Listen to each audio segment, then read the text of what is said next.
Subscribe to our YouTube channel and press the bell icon to get the latest updates.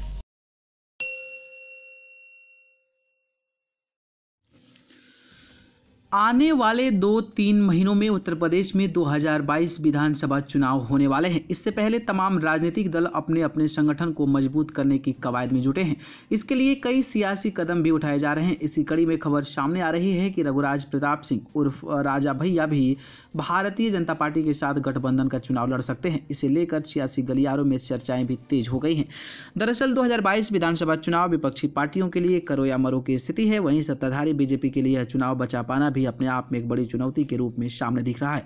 ऐसे में BJP उन तमाम तबकों को साथ में लेकर चुनाव में जाना चाहती है जिनके सहारे 2022 विधानसभा चुनाव की राह आसान हो जाए।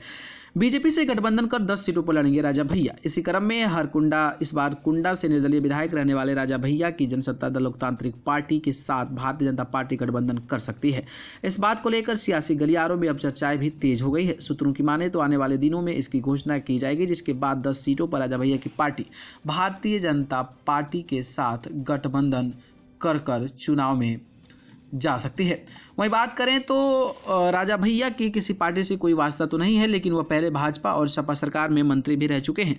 उनकी अपनी पार्टी है जनसत्ता दल लोकतांत्रिक। बीते दिनों एक टीवी चैनल से बातचीत के दौरान उन्होंने इस बात के संकेत दिए थे कि इस चुनाव से पहले वह बीजेपी का हाथ थाम सकते हैं।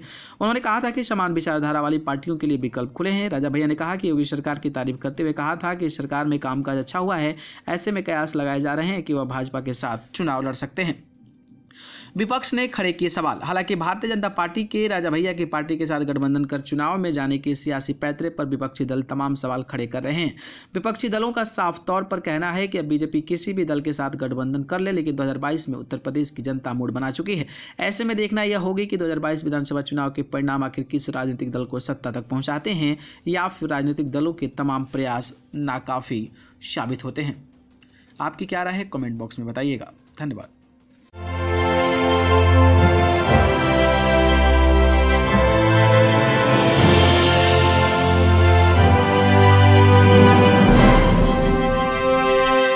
Subscribe to our YouTube channel and press the bell icon to get the latest updates.